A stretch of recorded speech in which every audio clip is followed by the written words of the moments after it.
Alhamdulillah nahmaduhu wa nasta'inuhu wa nastaghfiruh wa na'udzu billahi min shururi anfusina wa min sayyiati a'malina may yahdihillahu fala mudilla lahu wa may yudlil fala hadiyalah wa asyhadu an la ilaha illallah wahdahu la syarikalah wa asyhadu anna Muhammadan abduhu wa rasuluhu alladzi la nabiyya wa la rasula ba'dah. Allahumma shalli ala Muhammad wa ala alihi wa ashabihi wa mawalah. Amma ba'du. Ikhwatul kiram kaum muslimin rahimakumullah. Kita langsung saja melanjutkan pembahasan kita kemarin atau bulan kemarin kita membahas di sekitar wudhu, sekalipun itu pengulangan.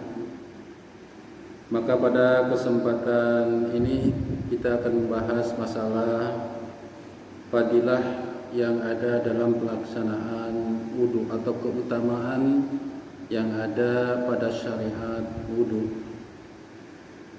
Dalam beberapa keterangan, baik itu ketika wudhu maupun sesudah wudhu, ada beberapa hadis yang menunjukkan tentang keutamaan. Yang pertama diantaranya adalah bahwa wudhu itu akan menghapus kesalahan-kesalahan atau dosa-dosa kecil, baik itu dosa yang dilakukan oleh penglihatan mata ataupun yang dilakukan oleh tangan, dilakukan oleh mulut, dan dilakukan oleh kaki kita ketika kita berjalan melakukan sebuah kesalahan. Dalam hadis yang diriwayatkan oleh Imam Muslim dari Abi Hurairah, Rasulullah Shallallahu Alaihi Wasallam pernah bersabda, "Idza tawaddo'al abdul muslimu aw mu'minu faghasala wajhahu kharaja min wajhi kulla khati'atin nadara ilaiha bi ainihi ma'al ma'i aw ukhra qatral ma' aw akhiri qatral ma'. Fa idza ghasala yadayhi kharaja min yadayhi kulla khati'atin kana batashatha yadahu ma'al ma'. Fa idza ghasala rijlaihi kharajat kullu khati'atin masatha rijlahu ma'al ma' hatta yakhruja taqiyan minadh dhunub. Yang intinya, apabila seorang hamba muslim atau mukmin membasuh wajahnya, maka akan keluar dari wajahnya itu setiap kesalahan-kesalahan yang diakibatkan penglihatan dari kedua matanya. Karena dalam wajah itu ada nadhara, ada penglihatan mata. Maka setiap kesalahan yang dilakukan oleh kedua mata kita dengan berwudu, maka kesalahan-kesalahan itu yang tidak disengaja, dosa-dosa kecil oleh mata, maka Allah akan ampuni dengan pelaksanaan ibadah wudu. Kemudian faida ghasala yadaihi, apabila membasuh kedua tangannya, maka akan keluar dosa-dosa dari tangannya. Apa yang dilakukan oleh tangan kita? Kan dosa itu tidak lebih atau bahkan dilakukan pertama oleh mata, kedua oleh telinga, didengar, ketiga oleh tangan kita, oleh mulut kita, dan bersama kaki kita, masihan ketika berjalan melakukan kesalahan.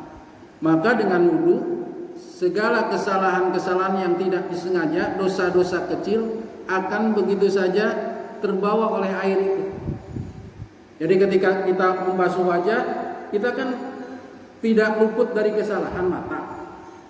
Apakah itu tidak sengaja ketika ada yang lewat melihat aurat, atau ketika kita menengadah ternyata ada orang lewat, kemudian kita melihat sesuatu yang katakanlah negatif ya. Lalu oleh mulut kita disebutkan gitu.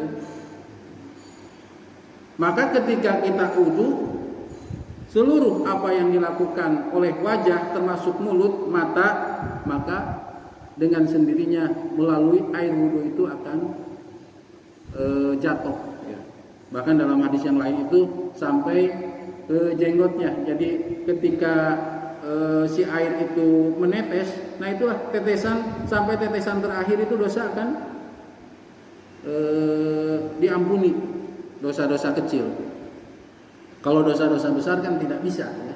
Dosa seperti musyrik itu tidak bisa dengan wudu ya. Syirik kepada Allah itu tidak bisa dengan wudu, hanya dengan taubat kepada Allah Subhanahu wa taala. Tapi dosa-dosa kecil yang tidak sengaja kita lakukan melalui mata, melalui telinga, melalui tangan dan juga kaki, maka dengan wudu akan keluar dosa-dosa itu. Nah, itu diantara yang pertama, fadilah tentang wudu. Yang kedua, bahwa dalam wudu itu nanti di hari kiamat akan bersinar wajah kita. Kalau dikatakan oleh Rasulullah Shallallahu Alaihi Wasallam bersinar, maka itu menandakan bahwa orang itu selamat. Bersinar di hari kiamat dengan wajah yang berseri, maka itu menandakan orang tersebut senantiasa berwudu dan selamat. Dalam sebuah hadis bahwa nanti di hari kiamat yud'auna yaumal qiyamah gurran muhajjalin min atharil wudu. Nanti orang-orang atau umatku, kata Rasulullah, akan dikumpulkan, akan dipanggil umatku itu dengan wajah yang bercahaya. Di dunia saja kan orang yang berwudu berbeda dengan orang yang tidak pernah wudu. Akan lain orang yang katakanlah minimal 5 kali sehari wudu dengan orang yang tidak pernah wudu, itu akan terlihat bedanya. Sekalipun katakanlah, sekalipun wajah atau kulit orang tersebut hitam, itu akan lain. Beda orang yang, artinya beda orang yang suka sholat atau melaksanakan sholat karena sholat itu dibarengi dengan sebelumnya wudu, dengan orang yang tidak pernah sholat, itu akan lain. Makanya pantas kata Rasulullah, nanti di hari kiamat yud'auna, akan dipanggil umatku itu dengan wajah yang berseri. Jadi orang yang tidak pernah wudu tidak akan berseri, tidak akan bersinar di hari kiamat. Nah, orang-orang yang berwudu akan dikelompokkan. Wah, ini bersinar. Itu menandakan orang tersebut selamat. Jadi nanti di hari kiamat itu umat Nabi Muhammad akan dipanggil sebagian wajahnya, tidak akan seluruhnya. Karena umat Nabi Muhammad itu paling banyak. Dan orang yang tidak melaksanakan sholat berarti tidak melaksanakan wudu banyak juga. Maka nanti sebagian dari umatku itu akan bercahaya ketika menemui Allah Subhanahu wa taala. Nah, ini menandakan bahwa orang tersebut akan selamat ya. Karena nanti juga dalam hadis yang lain ternyata ketika kita berwudu kemudian wudunya itu yuhsinu, benar wudunya, artinya tidak ada yang kelewat. Karena harus diingat, wudu itu diantara syarat sahnya sholat. Sehingga apabila wudu itu tidak sah, maka sholatnya berakibat tidak sah. Jadi kalau wudu itu syarat sholat, syarat itu sebetulnya yang harus dipenuhi tapi bukan merupakan bagian dari sholat. Wudu dan sholat itu kan pisah, tapi ada keterkaitan antara wudu dengan sholat. Jadi kalau tidak berwudu, wudu itu kan karena hadas kecil, kalau hadas besar kan mandi itu bagiannya. Kalau kita tidak wudu atau wudunya ada yang kelewat, tidak sempurna, itu akan berpengaruh kepada nilai daripada sholat. Bahkan tidak sempurna sholatnya yang wudunya tidak baik. Sampai-sampai Rasulullah mengatakan irji fa'ahsin wudu'aka. Jadi ada orang yang ketika mau sholat oleh Rasulullah terlihat ternyata di kakinya ada bagian yang tidak kena oleh air wudu maksudnya.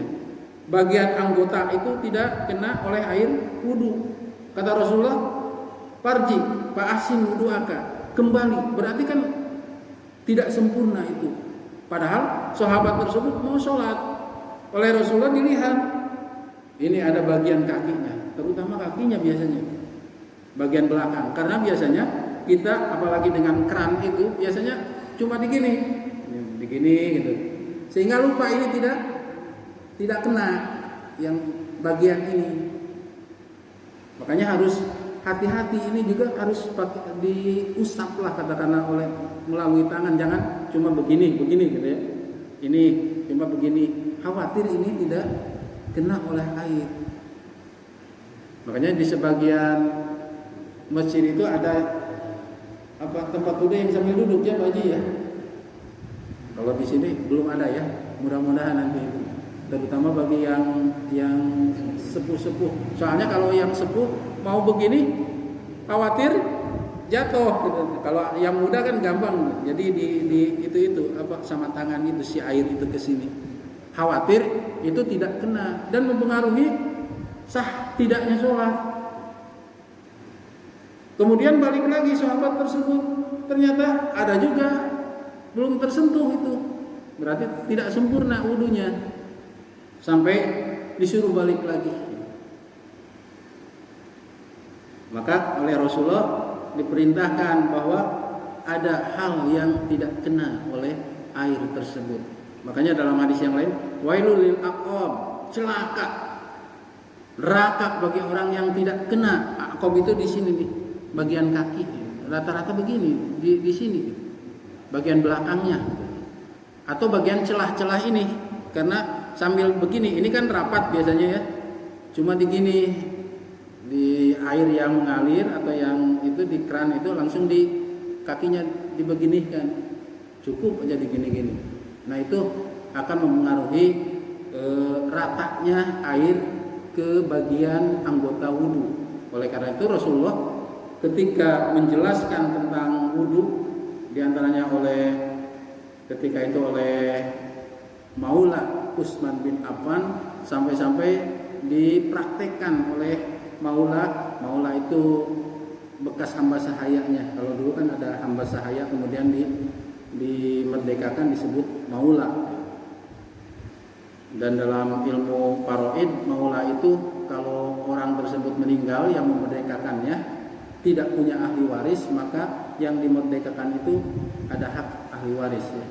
Kalau tidak punya ahli waris, umpamanya saya kalau dulu umpamanya punya maula yang pernah dibebaskan, punya hamba sahaya dibebaskan, saya tidak punya keturunan sama sekali, tidak punya ahli waris, tidak punya bapak karena sudah meninggal, tidak punya ibu, tidak punya saudara, maka warisan saya bisa jatuh kepada maula. Maula itu yang pernah dimerdekakan dalam ahli waris itu. Tapi sekarang sudah dihilangkan dalam Islam itu perhambaan itu. Nah itu Maula Utsman itu pernah mempraktekkan wudu. Kemudian yang ketiga, bahwa wudu yang benar atau yang sempurna kemudian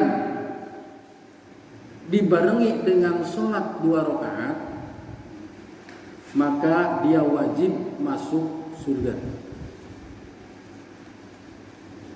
Wudu dibarengi 2 rakaat sholat.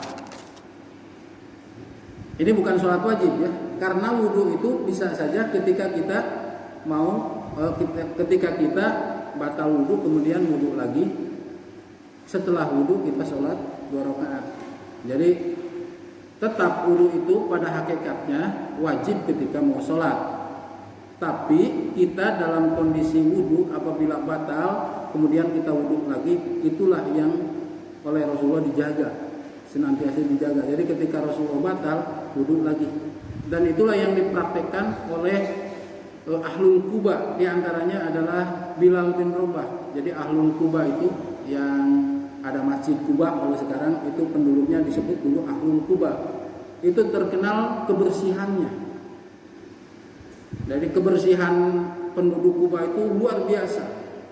Dari sisi umpamanya WC-nya atau tempat buang airnya, kemudian dari sisi kebersihan lingkungannya itu terkenal dulu itu.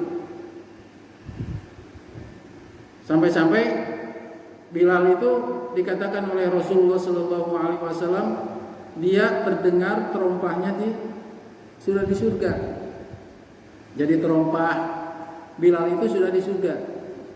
Itu kiasan bahwa Bilal itu ahlul jannah atau ahli surga. Padahal Bilal itu merupakan hamba sahaya awalnya, yang dimerdekakan ketika disiksa oleh Umayyah, oleh tuannya yang punyanya, kemudian dimerdekakan oleh Abu Bakar Siddiq. Karena disiksa, jadi diseret di padang pasir, di batuan diseret, kemudian di matanya ke matahari, ke batu, badannya batu yang sangat panas karena diterik matahari, sampai dibukakan matanya itu supaya kembali kepada kemusyrikan. Tapi yang terkenal oleh Bilal itu ucapan ahad gitu.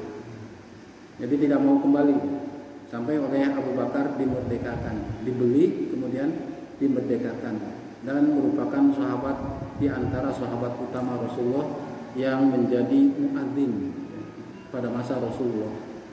Jadi muadzin itu di antaranya adalah Bilal bin Rabah. Namun ketika Rasulullah Shallallahu Alaihi Wasallam wafat, beliau pernah adzan 1 kali, kemudian kesananya enggan, dia pindah ke daerah Yaman, dia pindah dan berhenti adzan ketika masa Khalifah Umar, ketika cucunya Hasan itu menyuruhnya. Dan juga menurut satu riwayat Bilal itu bermimpi ditemui oleh Nabi. Akhirnya ke Madinah, kemudian ketemu dengan cucu Rasulullah, disuruh adzan, tapi tidak sempat tamat adzannya. Kenapa? Karena ketika menyebut asyhadu anna Muhammadar Rasulullah, dia tidak tamat, keburu menangis gitu. Kenapa? Karena dia teringat ketika adzan itu ada Nabi Muhammad gitu ya. Tapi ketika dia adzan lagi, seluruh penduduk Madinah waktu mendengar adzannya Bilal itu pada menangis. Apalagi yang adzannya ketika menyebutkan asyhadu anna Muhammadar Rasulullah, nah itu tidak sempat tamat. Saking cintanya kepada Rasulullah Shallallahu Alaihi Wasallam. Padahal tadinya hamba sahaya Allah angkat derajat dengan ketakwaan itu sampai terdengar di surga. Nah, dalam satu riwayat, ma min muslimin yatawaddu fa yuhsinu wudu'ahu summa yaqumu fa shalla rak'ataini muqbilan 'alaiha biqalbihi wa wajhihi.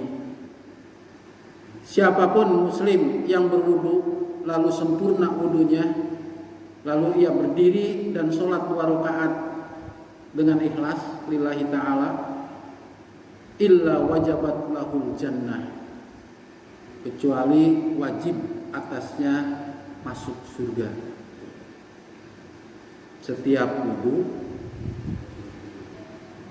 kemudian sholat 2 rakaat, selesai wudu, sholat 2 rakaat dengan ikhlas tentunya, mukbilan 'alaiha biqalbihi wa wajhihi, itu ikhlas lillahi ta'ala, illa wajabat lahul jannah, kecuali wajib atasnya masuk surga.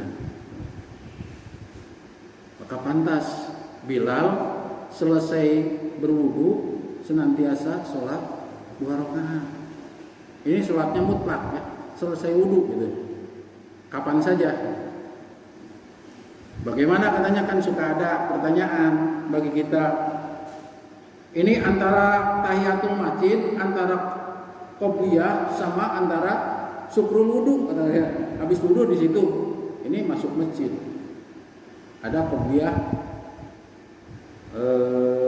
ada tahiyatul masjid, kemudian ada juga qobliyah duhur, umpamanya duhur ya, atau qobliyah subuh, karena qobliyah subuh itu tidak pernah oleh Rasulullah ditinggalkan sekalipun beliau dalam keadaan di perjalanan, tidak pernah. 2 sholat sunat yang tidak pernah ditinggalkan oleh Rasulullah, qobliyah subuh dan sholat malam, sekalipun bepergian. Tapi kalau sholat duhur, asar, maghrib, isya, karena ada jamak, bahkan ada qashar, Rasulullah kalau di bepergian senantiasa di jamak, senantiasa di qashar. Yang 4 itu jadi 2, yang 2 tetap ya 2, yang 3 tetap 3. Tapi ada di jamaknya, disatukan kalau lagi sibuk gitu. Tapi yang sering itu di qashar. Yang 4 saja di qashar. Maka yang sunat Rasulullah tidak pernah kalau lagi safar, sunat qobliyah duhur atau ba'diyah duhur. Tapi kalau sholat qobliyah subuh, Rasulullah sekalipun di negeri orang atau sedang berjalanan senantiasa dilaksanakan. Dan kita sudah tahu bahwa qobliyah subuh itu khairum minad dunya wa ma fiha, lebih baik dari dunia dan seisinya. Jadi dunia dan seisinya itu tidak apa-apa, tidak ada apa-apa dibandingkan dengan 2 rakaat qobliyah subuh. Kembali kepada masalah tadi, apakah qobliyah dulu? Nah, itu disesuaikan. Kalau umpamanya biasanya kan imam itu, kita kadang-kadang kalau di kita kan pakai waktu ya. Kalau pada masa Rasulullah itu sebetulnya qomat itu menunggu imam, bukan menunggu makmum. Jadi iqomah itu menunggu imam.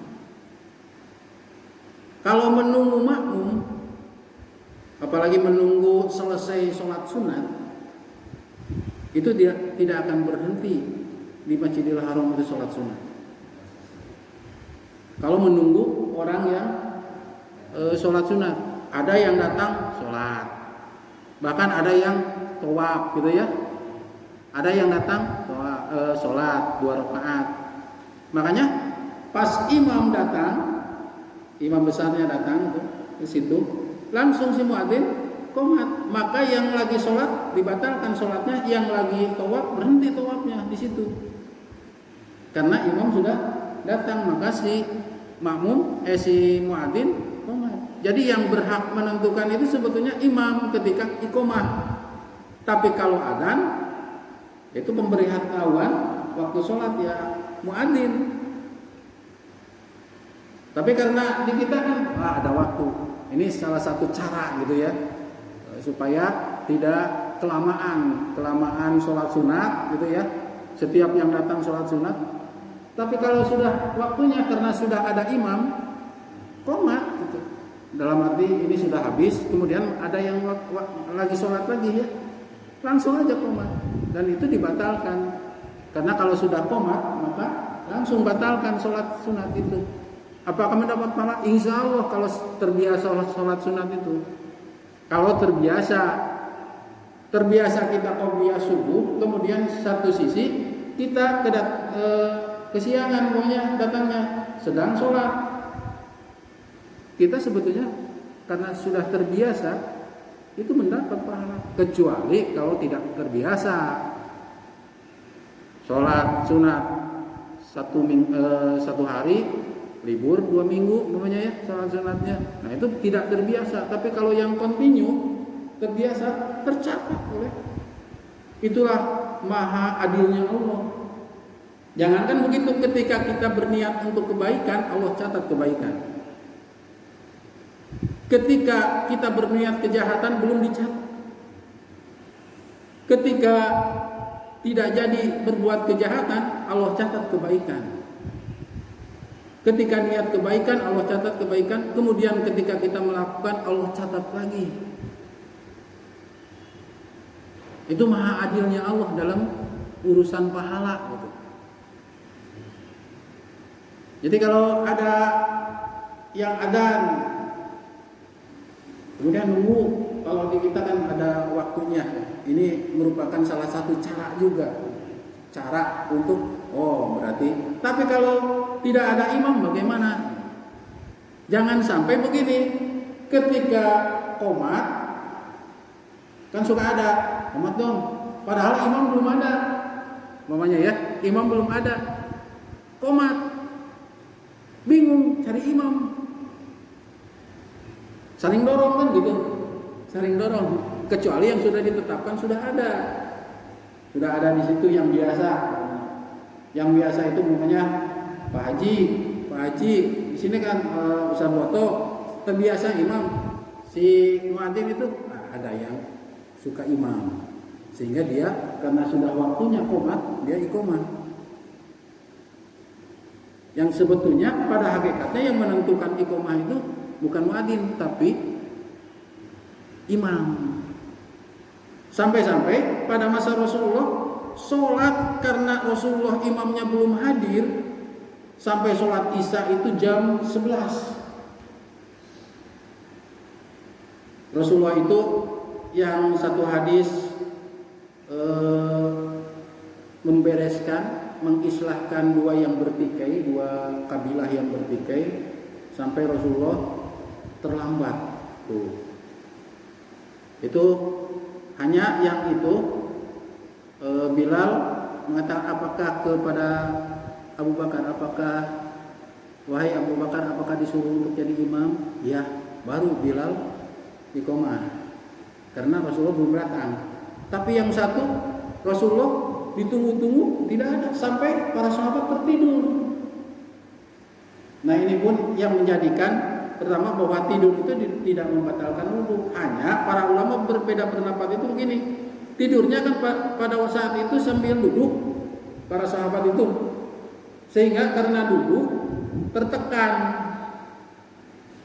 Jadi ketika ada yang mau keluar itu tertekan, jadi agak tertahan. Tapi katanya kalau berbaring susah ditahan, sehingga dikhawatirkan ada yang keluar gitu. Tapi sebetulnya baik itu yang berbaring atau yang duduk, yang membatalkan itu bukan tidurnya, tapi keluar anginnya, kan gitu. Baik itu yang begini tidurnya ataupun yang berbaring, pada hakikatnya yang membatalkan itu bukan tidurnya, tapi keluar anginnya atau batalnya itu. Nah kembali kepada masalah tadi ya, bahwa barang siapa yang sholat 2 rakaat wajabat lahul jannah, dia akan wajib masuk surga. Kemudian dalam hadis yang lain di samping itu bahwa Allah akan bukakan 8 pintu surga. Jadi menurut hadis pintu surga itu ada 8. Bahkan dalam beberapa hadis dikatakan man kana min ahli sholah du'iya min babis sholah. Di surga itu kalau nama surga kan ada surga Firdaus itu kan, surga Aden, surga Ma'wa dan lain sebagainya, itu nama-nama surga. Tapi tiap nama surga itu ada pintu surga itu 8. Satu pintu itu kata Rasulullah antara Mekah dan Mesir, itu satu pintu ya, lebarnya gitu.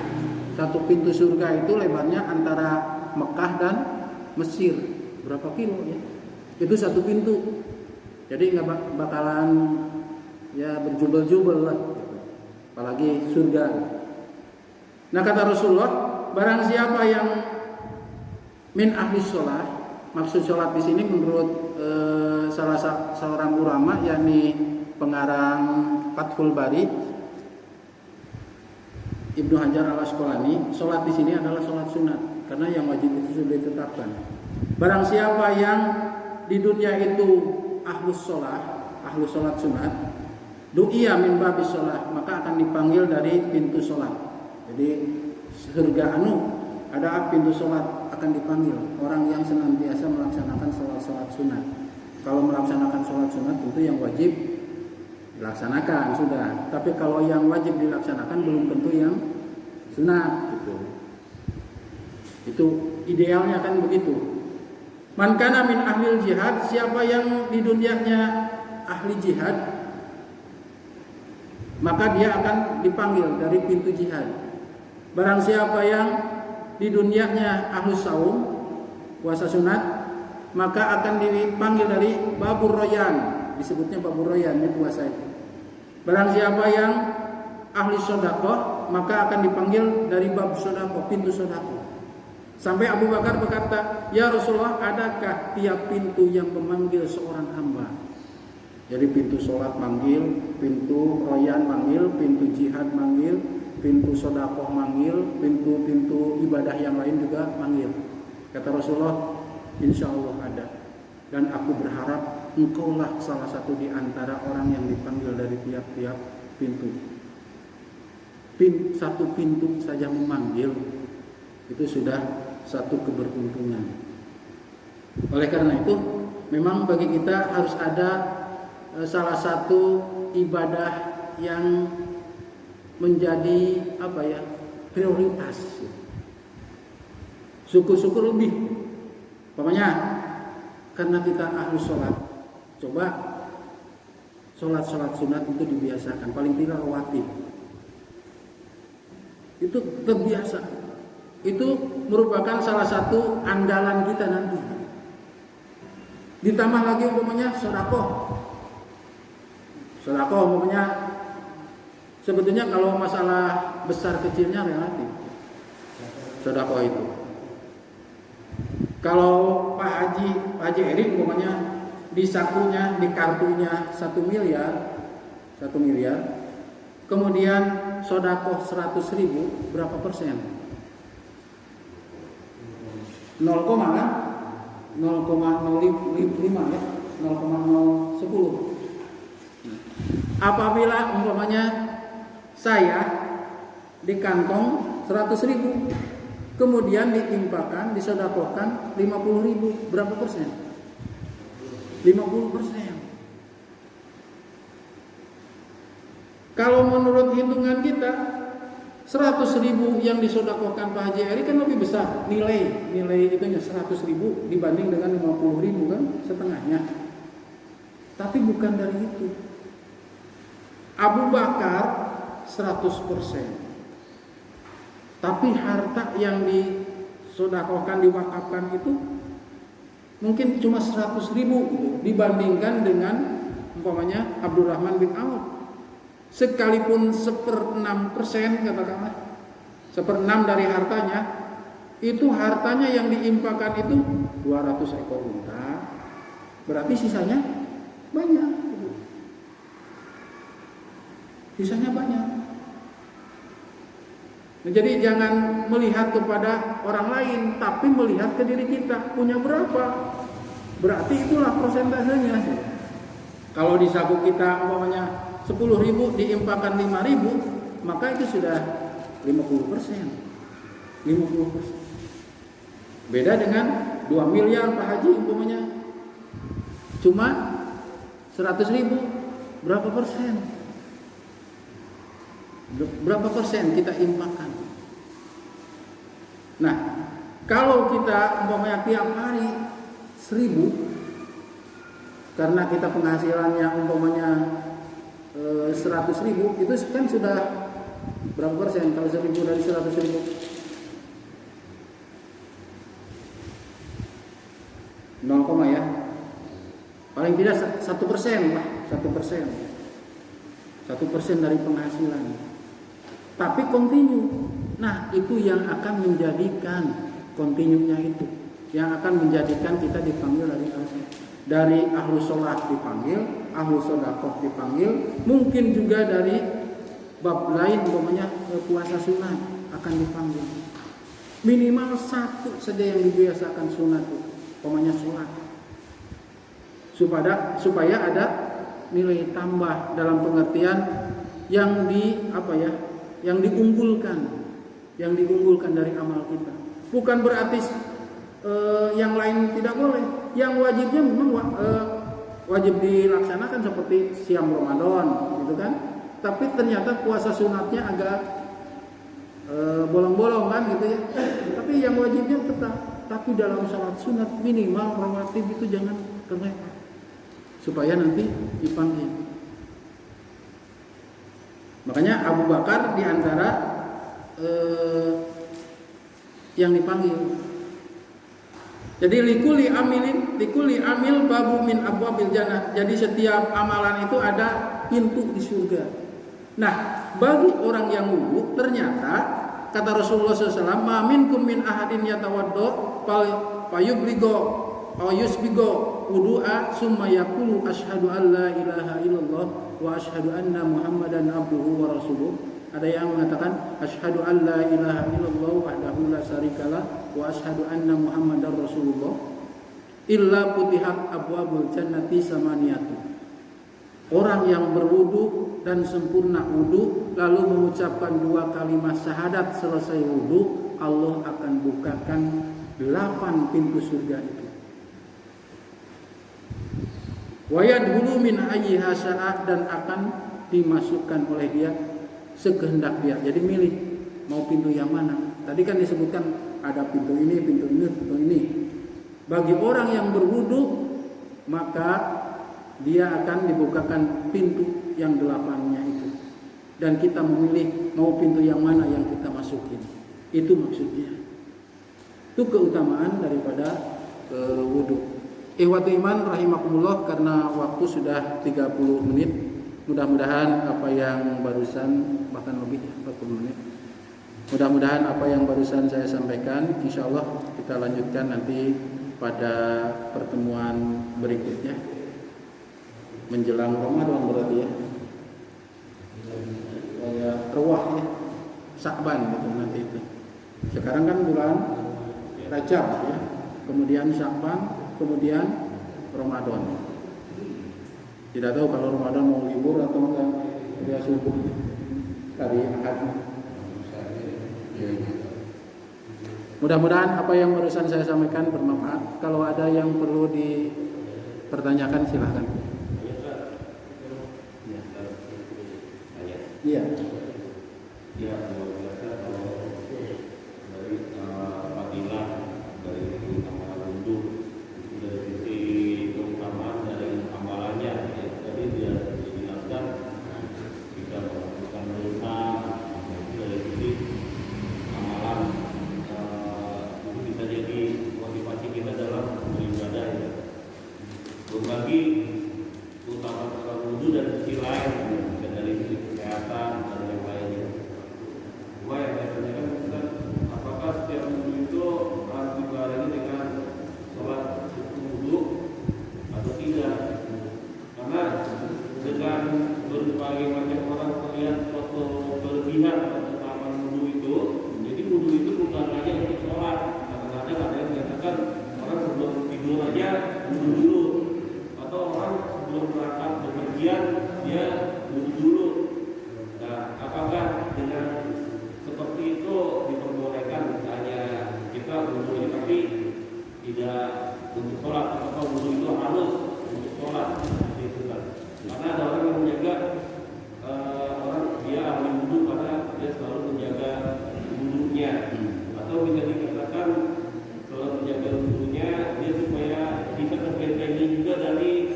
pada awalnya syariat wudu itu karena adanya syariat sholat.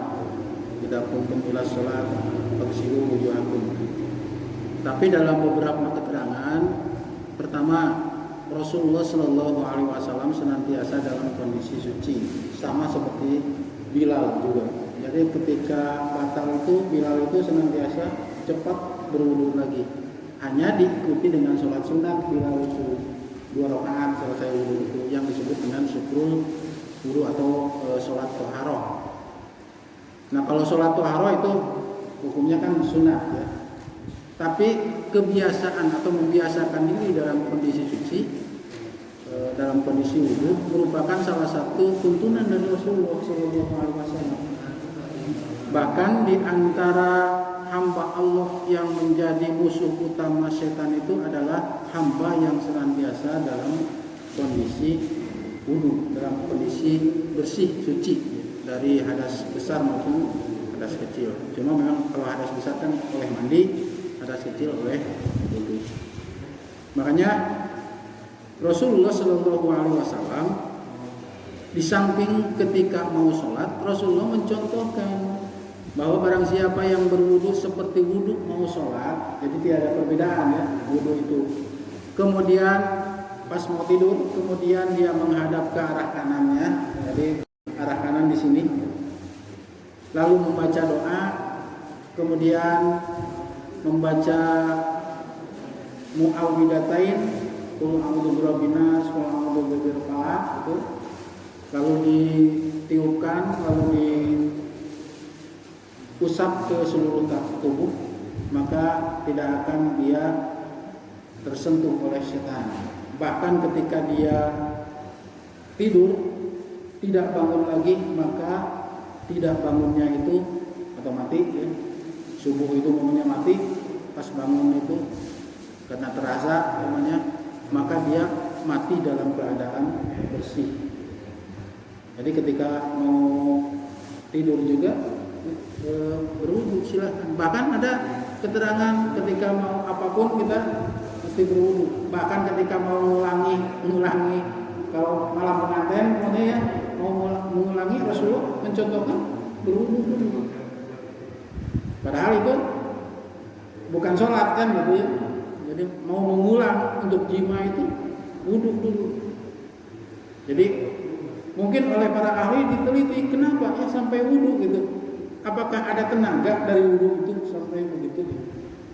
Mungkin ini bisa diteliti dalam menurut kesehatan. Kenapa wudu itu sampai Rasulullah menyuruh wudu dalam kondisi ketika mau mengulang?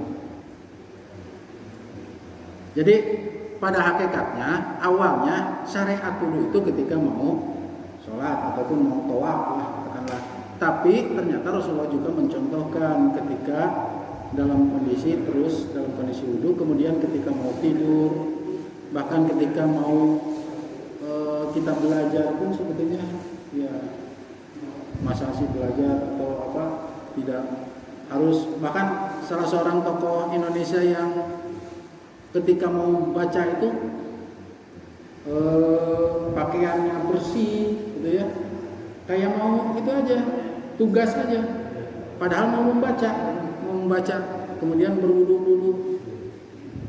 Nah itu kebiasaan yang dilakukan oleh Rasulullah dalam kondisi bersih. Jadi bukan hanya ketika sholat bersih dari hadas itu, bahkan harus selama umpamanya kita batal ya paling tidak kita wudu, kalaupun tidak dilanjutkan dengan sholat syukur wudu. Ada yang lainnya? Cukup? Ya. Kalau ada kata kita mau ya walaupun yang kemudian ini kalau kita masukkan dulu yang kita kan takut ya jangan kita harus juga sunnah wudu juga. Sholat syukur wudu itu ya sunat, mau dilaksanakan silakan, tergantung keadaan. Pokoknya buru-buru mau berangkat ya langsung berangkat karena sunat ya, tidak mesti ya, kalau ada waktu silakan. Dan bisa dilaksanakan bukan hanya di masjid, ya sholat sebelum bisa di rumah. Kalau ada sholat juga yang tidak bisa dilaksanakan di rumah, ya ini sholat tahiyatul masjid. Tahiyatul masjid itu tidak bisa di rumah, namanya juga tahiyatul masjid. Ya.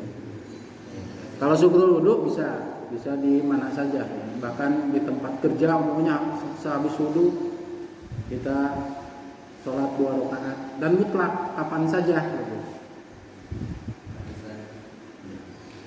Cukup ya. Sebenarnya gini Pak Agus jangan terlambat supaya seorang umat dan dia imam sambil terlambat dia datang ke sini. Jadi kalau imam datang kan karena ada Pak Haji gitu kan. Jadi kalau betul kalau umpamanya parusiwan adan tidak ada imam nih siapa, jangan komat dulu, nanti saling dorong. Kamu. Tapi biasanya ada saja ya. Jangan sampai saling dorong imam gitu. Ini tidak mau. Kecuali umpamanya seperti itu.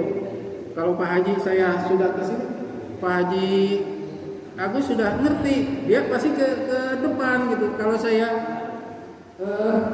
naruh sejadah di sini tempat itu sudah ngerti, dia pasti ke depan gitu. Artinya qomat itu disesuaikan, si muadzin itu lihat ada nggak yang terbiasa imam. Kalau ada Pak Haji, masa Pak Haji tidak mau jadi imam? Ya Pak Haji Eri, masa sampai adanya saja bisa kan? Masa sampai gagal sholat berjamaah? Ada Pak Haji. Tapi kalau umpamanya ketika qomat imam, umpamanya yang biasa imam itu ada tiga-tiganya, nah itu untung gitu. Dalam arti ketika qomat itu sudah bisa dimengerti siapa yang jadi imam gitu ya, siapa yang jadi imam. Karena harus diingat pada masa Rasulullah pada masa Rasulullah itu banyak qori ya, banyak penghafal Al-Quran yang bagus-bagus sampai Rasulullah itu memanggil Ibnu Mas'ud, coba baca surat ini bagus. Tapi ketika menunjuk imam ternyata kepada Abu Bakar. Jadi akoh itu lebih pakih itu diutamakan jadi imam karena itu berhubung nanti dengan masalah kaifiat atau cara sholatnya. Sekalipun itu menentukan. Cuma memang kalau bukan ahli ini tidak boleh kita langsung selonong boy ke depan namanya. Itu boleh ditepuk oleh pengurus masjid. Ini siapa ini? Ujuk-ujuk ke depan gitu. Karena akan mengganggu tuan rumah yang di sini. Kecuali yang dipersilahkan. Cukup ya. Rabbana atina fid dunya hasanah wa fil akhirati hasanah wa qina adzabannar. Wassalamualaikum